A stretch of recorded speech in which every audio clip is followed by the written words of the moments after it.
రైతు రుణమాఫీలో రైతులకి ఎంత ఇచ్చారు అంటే సగం మందికే ఇచ్చారు అన్నటువంటిది బీఆర్ఎస్ చెప్పుకొస్తుంది. దాని మీద చర్చకి అన్నప్పుడు రాజీనామాల సవాళ్ళ వరకు సాగినాయి, కానీ అసలు చర్చ అయితే పక్కకి వెళ్ళిపోయింది. ఎందుకంటే 45 లక్షల మంది ఉన్నారు అని చెప్పి చివరికి 21 లక్షల మందికే ఇచ్చినటువంటి విషయం ప్రభుత్వమే అధికారికంగా ఒప్పుకొనటం. దీంతో వాణిజ్య పంటలు అలాగే ఉద్యానవన పంటల్ని పట్టించుకోలేదు అన్నటువంటి ఆ రైతుల్ని పక్కన పెట్టేశారు.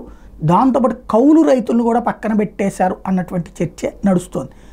కనీసం వాళ్ళకి అదేదో రైతు బంధు తరహా చెప్పుకొచ్చారు కదా, పేరేదో వేరేదో పెట్టుకొచ్చి అదన్నా ఇస్తారా కౌలు రైతులకి? ఇక్కడ నేను చాలాసార్లు చెప్పాను, కౌలు రైతులకు వచ్చే ప్రధాన సమస్య ఏంటయ్యా అంటే రైతు తను వేరే వాళ్ళకి కౌలుకి ఇచ్చినట్టు రాసియడానికి సిద్ధంగా లేరు. ఎందుకంటే కౌలుకి ఇచ్చినట్టు రాసిస్తే ఆ తర్వాత లీగల్ లిటిగేషన్స్ వస్తున్నాయి.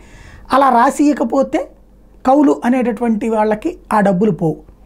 రుణమాఫీ డబ్బులైనా ఇవన్నీ కూడా రైతుకే వెళ్తాయి. పంట వెయ్యని రైతు డబ్బులు తీసుకుంటున్నాడు, పంట వేసిన కౌలు రైతు నలిగిపోతున్నాడు.